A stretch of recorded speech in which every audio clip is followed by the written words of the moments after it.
So since this is a geometric sequence, in order to get from 2.5 to 202.5, we multiply by r once, twice, 3 times, and then 4 times.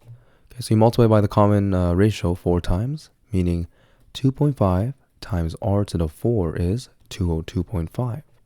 Okay, in other words, r to the 4 is 202.5 over 2.5, right? And then you need to take the fourth root of this fraction, right? So it's going to be plus or minus, and this will give me plus or minus 3. Okay, so that means if this is A, B, and C for the missing terms here, right? The first one, A, is just going to be 2.5 times r once, so times 3. Second one is 2.5 times 3 squared. And the third one is 2.5 times 3 cubed.